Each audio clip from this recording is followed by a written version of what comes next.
Did you know that the average retired American would have only spent 11 to 25% of their nest egg after 20 years of retirement? And if they had a pension, this number drops down to only 4% spent. This is all the more surprising when the average lifespan after retirement is 20 to 30 years, and the different phases of health and wellness transitions occur well before then. Bill Perkins' Die with Zero had changed the way I viewed my own life, and I believe it will change yours as well. He provides a much needed counterbalancing voice to the traditional retirement path of saving and waiting until age 65, and even the FIRE movement, i.e. early retirement. In this video, we're going to go over the top 4 reasons why you should change how you view your life and retirement, taking an evidence-based approach instead of leaning on prior ingrained community assumptions. Okay, let's get started. Hi, if you're new to the channel, my name is Dr. Dang, the financial neurologist. I'm a board-certified physician turned financial nerd, and together, we'll take a look at how your brain influences your personal finance. Reason number 1, your life occurs in time buckets. If you're like me and approaching your 40s,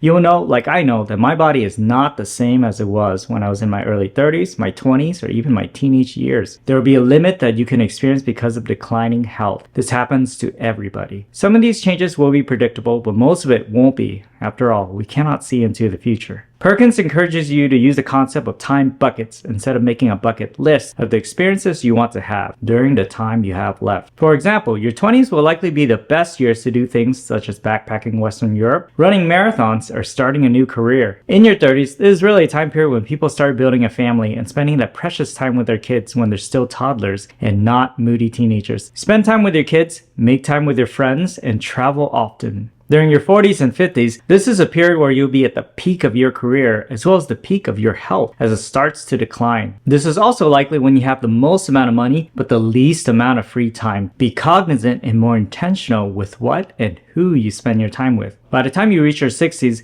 this is when most people retire, at least from their primary career. I strongly believe that, aside from some genetically blessed outliers, most of us will feel that pressure of declining health by this age. There will be many things that we simply cannot experience or experience the same way even a decade ago. That's why you should spread your experiences throughout your other time buckets instead of waiting until your 60s. In addition, unhealthy habits that may have had little effect on you on your 20s and 30s will have a dramatic compounding effect on your quality of life at this age. As a physician that had spent the majority of my career in a hospital, I would have to say most of the hospitalized patients that I rounded on suffered from preventable illnesses as secondary effects from lifelong habits of smoking, drinking, or long-standing obesity and associated metabolic syndromes. If you can moderate your consumption of alcohol, stop smoking, and stick to a healthy weight, you'll add not only years to your life, but these years will be more enjoyable due to a longer period of functional health. Reason number 2, you may not need to save as much as you thought. According to a 2018 study from the Employee Benefit Research Institute that looked at the average American retirement, found that after 20 years, the average retiree spent only 11 to 25% of their accumulated assets, and even less,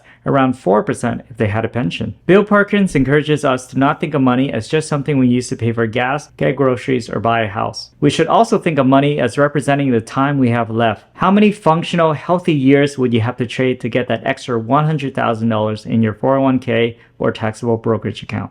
We should also think of retirement as not a number that we target, which is the traditional way to save for retirement, but as a set date and age. The psychology of money has taught us that when we chase a number, this will continue to be a moving target to an ever larger number. Sure, having more money will allow us to have a more comfortable retirement, but we need to also weigh it with the value of our time on earth. Would it be worth it trading those extra years of functional health and wellness for more money that the research has shown we likely won't be spending anyways? Each individual's personal financial outlook is different, but it would be worth it to look at your own numbers, take measure of any preconceptions you may have had, and weigh this against the current evidence on retirement, life expectancy, and your current situation. Reason number 3, spend intentionally and efficiently. To start your journey in exercising the ability to spend your money on the things you value, it will be helpful to know your life expectancy. Actuarial life tables have been constructed from our health data over the decades and can provide us with a good estimate of our life expectancy, given such factors as our gender, BMI, and risk factors such as smoking and drinking. The one I would recommend is the Actuary's Longevity Illustrator. You cannot reasonably plan for the future if you don't have a solid idea of how long that future might be.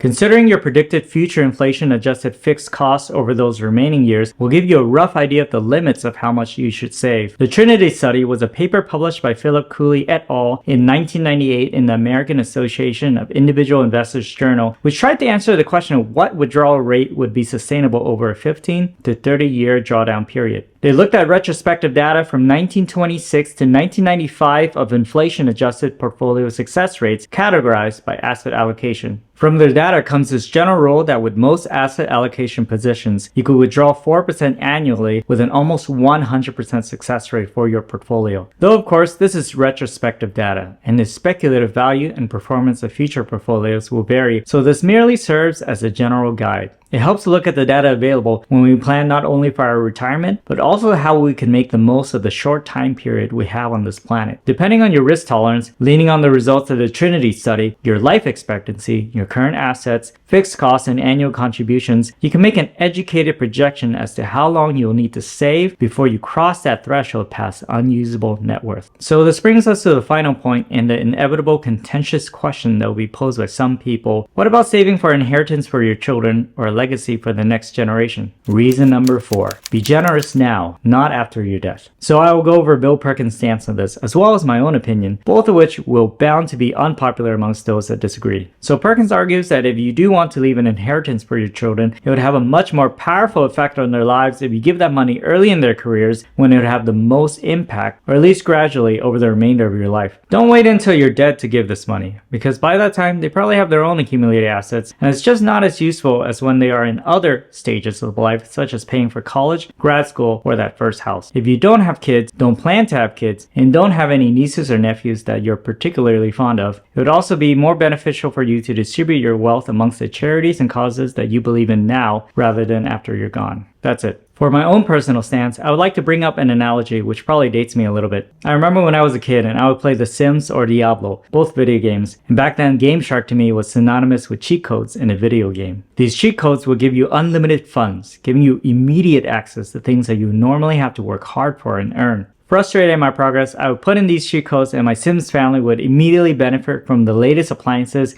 and the largest house, furnished to the brim with the most expensive gadgets. Similarly, my Diablo characters would be outfitted with tremendously overpowered weapons and armor for the stage that I was currently playing. After a day playing these games at this level, it just wasn't fun or interesting anymore after that initial dopamine hit. Life is meant to be a journey, and unearned shortcuts in this journey really makes it less fulfilling. If somebody offered me $1 billion right now, I would not take it. And if I do take it, I would distribute 99% of it away. I want to find my own career, my own meaning in life, and that journey is a fundamental part of my experience. I also would not want to take away someone's opportunity to go on their own journey and forge their own path by giving them an early cheat code to life. For my own children, they will have enough advantages growing up in America with a middle-class lifestyle and a paid-for education. Everything after, they really should figure life out for themselves and what they want out of it. In the end, the path that you choose for yourself and your family is yours and yours alone. No one has the right to impose their opinions and beliefs on another person. I only hope to give you the tools to make an informed decision for your own life, but how you go forth from here, it's up to you. If you found value in these videos and want more useful financial insights, hit that subscribe button, tap the notification bell, and be a part of our journey. Stay tuned and keep thriving.